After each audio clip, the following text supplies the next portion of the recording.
पौराणिक कथा के अनुसार राजा बलि नामक शासक ने भगवान विष्णु को प्रसन्न करके पृथ्वी लोक पर अपना अधिकार जमा लिया था और स्वयं को भगवान समझने लगा था। अहंकार में चूर होकर राजा बलि ने देवराज इंद्र को युद्ध के लिए ललकारा। स्वर्गलोक पर खतरा मंडराता हुआ देख देवराज इंद्र भगवान विष्णु से मदद मांगने पहुँचे। तब राजा बलि के उद्धार के लिए भगवान विष्णु ने 52 रूप धारण कर लिया। उसी समय राजा बलि अपने राज्य की सुख समृद्धि के लिए अश्वमेध यज्ञ करवा रहा था, जिसमें उसने विशाल ब्राह्मण भोजन का आयोजन किया और उसे दान दक्षिणा दी। तभी भगवान विष्णु 52 रूप में राजा बलि के पास पहुँचे। बलि को यह आभास हो गया था कि भगवान विष्णु ही उनके पास आए हैं। राजा बलि ने जब ब्राह्मण से दान मांगने के लिए कहा, तब भगवान वामन ने राजा बलि से 3 कदम जमीन दान के रूप में मांगी। यह सुनकर राजा बलि खुशी खुशी तैयार हो गया था। तब भगवान विष्णु ने अपना विकराल रूप धारण किया। उनका पैर इतने विशाल हो गए कि उन्होंने पूरे पृथ्वी को एक पैर से नाप लिया और दूसरे पग से पूरे आकाश को। इसके बाद 52 भगवान ने पूछा कि वह अपना तीसरा पग कहाँ रखे। तब राजा बलि ने कहा कि मेरे पास देने के लिए और कुछ नहीं है, और अपना शीश झुकाकर कहा कि वह अपना तीसरा पग उसके शरीर पर रख दे। तब 52 भगवान ने ऐसा ही किया और ऐसे राजा बलि पाताल लोक में समा गया।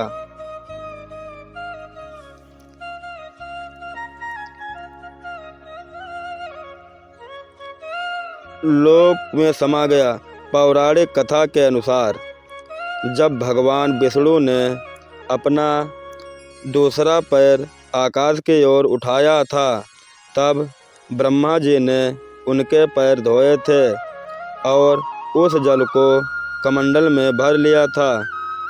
जल के तेज से ब्रह्मा जी के कमंडल में माँ गंगा का जन्म हुआ था। कुछ समय बाद ब्रह्मा जी ने उन्हें पर्वतराज हिमालय को पुत्री के रूप में सौंप दिया था।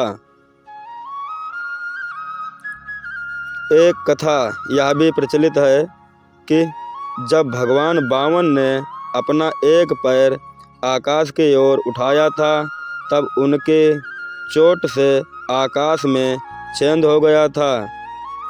इसी से 3 धाराएं फूट पड़ी थी। एक धारा पृथ्वी पर गिरी, दूसरी स्वर्ग में और तीसरी पाताल लोक चले गए। इसलिए माँ गंगा को त्रिपथगा के नाम से भी जाना जाता है। इस तरह धरती पर आई माँ गंगा, गंगा नदी के धरती पर आगमन की एक कथा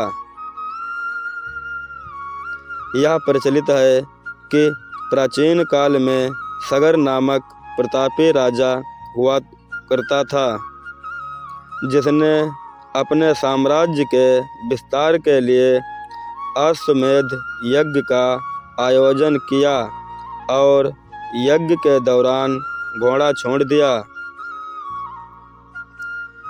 जब इस यज्ञ का पता देवराज इंद्र को चला, तो वह चिंता में आ गए।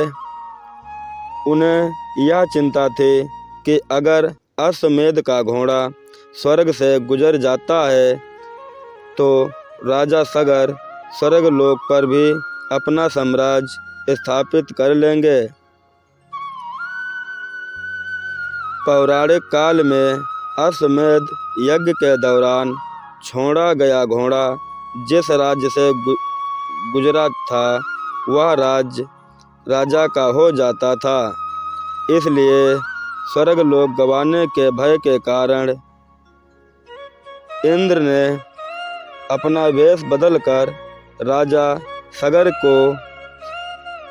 सगर के घोड़े को चुपचाप कपिल मुनि के आश्रम में बांध दिया। इस दौरान कपिल मुनि घोर ध्यान मुद्रा में थे। जब घोड़े के चोरी की बात राजा सगर को मिली तब वह अत्यंत क्रोधित हो गए और उन्होंने आवेश में आकर अपने 60,000 पुत्रों को घोड़े की खोज में भेज दिया। जब उनके पुत्रों को यह ज्ञान हुआ कि कपिल मुनि के आश्रम में वह घोड़ा बंधा है तब उन्होंने भ्रांतिवश कपिल मुनि को चोर मान लिया और उनसे युद्ध करने के लिए आश्रम में घुस गए। ध्यान मुद्रा में लीन कपिल मुनि को जब शोर सुनाई दिया तो वह घटनास्थल पर पहुँचे जहाँ सगर के पुत्र उन पर घोड़े की चोरी का झूठा इल्जाम लगा रहे थे। यह सुनकर देव मुनि अत्यंत क्रोधित हो गए और उन्होंने क्रोध में आकर राजा सगर के सभी पुत्रों को अग्नि में भस्म कर दिया और उसके सभी पुत्र प्रेत योन में भटकने लगे। ऐसा इसलिए क्योंकि बिना अंतिम संस्कार किए राख में बदल जाने से पुत्रों को मुक्ति प्राप्त नहीं हो पा रही थी।